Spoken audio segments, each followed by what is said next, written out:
Les travailleurs malgaches devraient pouvoir travailler n'importe où dans le monde entier, sauf dans les pays à risque où la suspension de travailler est toujours en vigueur. Mais même dans les autres pays, un contrat de travail en bonne et due forme est exigé.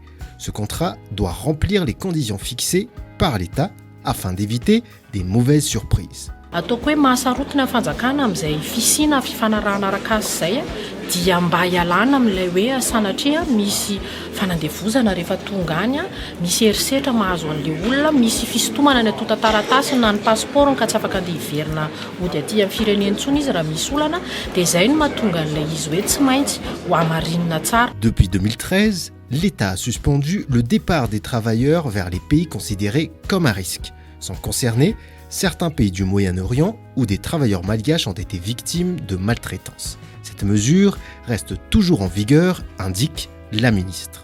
Nisy faritra vitsivitsy rehefa mandeha mivoaka eto ilay tanora malagasy na ilay mpiasa malagasy dia miala amina visa de tourisme ny alany eto fa tsy visa de travail.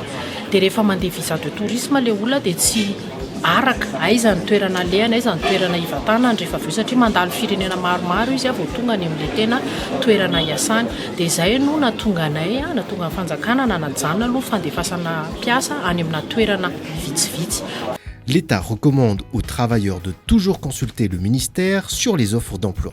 L'objectif est de vérifier les offres d'emploi à l'étranger pour prévenir les mauvaises surprises. Aleo manantona ny ministère tompon'andraikitra foana rehefa misy ataoko hoe offre na asa na olona laza fa mahita asa satria matetika misy mamitaka ihany koa reny maka vola amin'ny tanora sy ny sisa nefa asa tsy misy akory le izy dia aleo manantona ny ministère foana hoe tena misy marina ve ity offre d'emploi ity satria raha ny tokony ho izy dia tsy maintsy mandalo eny anivon'ny ministère misahana ny asa ny offre d'emploi rehetrarehetra avy any ivelany.